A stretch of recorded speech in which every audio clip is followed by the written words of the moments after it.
ശൈത്യകാലം തുടങ്ങിയതോടെ ഒമാനിലേക്ക് വിദേശ വിനോദസഞ്ചാരികളുടെ പ്രവാഹം തുടങ്ങിയിരിക്കുകയാണ്.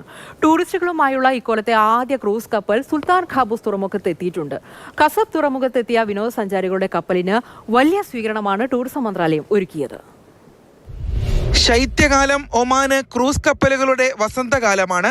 ലോകത്തിന്റെ നാനാദിക്കുകളിൽ നിന്നും രാജ്യത്തിന്റെ തീരത്തേക്ക് വിനോദസഞ്ചാരികളും ആഡംബര കപ്പലുകളും ഒഴുകിയെത്തും. ജർമ്മൻ കപ്പലായ മെറിൻ ഷിപ്പ് 4 ആണ് മത്തറയിലെ തീരത്ത് ഈ സീസണിൽ ആദ്യമെത്തിയത്. 2386 സഞ്ചാരികളുമായി ആദ്യ ക്രൂസ് തീരത്ത് നങ്കൂരമിട്ടതോടെ ക്രൂസ് ടൂറിസം സീസണിനും രാജ്യത്ത് തുടക്കമായി. തുടർന്ന് മറ്റൊരു ക്രൂസ് കപ്പൽ കൂടി ഒമാന്റെ തീരത്തെത്തി. 2472 സഞ്ചാരികളും 952 ജീവനക്കാരുമായി കസബ് തുറമുഖത്തെത്തിയ കപ്പലിന് വൻ വരവേൽപ്പാണ് ടൂറിസം മന്ത്രാലയം നൽകിയത്. നാടൻ കലാപ്രകടനങ്ങളോടെയായിരുന്നു സ്വീകരണം. പ്രാദേശിക സംരംഭകർ നിർമ്മിച്ച കരകൗശല വസ്തുക്കളുടെ പ്രദർശനവും ഇതോടൊപ്പം നടന്നു. കസബ് deputy governor Sheikh Abdullah Muttalib bin Abdullah al റാഷിദിയുടെ സാന്നിധ്യത്തിലായിരുന്നു ചടങ്ങ്. വരും ദിവസങ്ങളിൽ നിരവധി ക്രൂസ് കപ്പലുകളാണ് ഒമാന്റെ തീരത്തെത്തുക.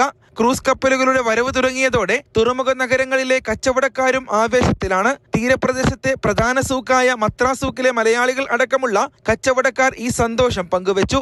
മത്ര തുറമുഖത്തെത്തുന്ന സഞ്ചാരികൾ മത്ര കോർണിഷിലെയും പരിസരങ്ങളിലെയും മനോഹരമായ പ്രകൃതി സൗന്ദര്യം ആസ്വദിക്കാനിറങ്ങും. വിനോദ വ്യാപാര മേഖലകൾക്ക് പുതിയ ഊർജമാണ് ഇവരുടെ സന്ദർശനം സമ്മാനിക്കുക. Mathrubhumi news, Muscat.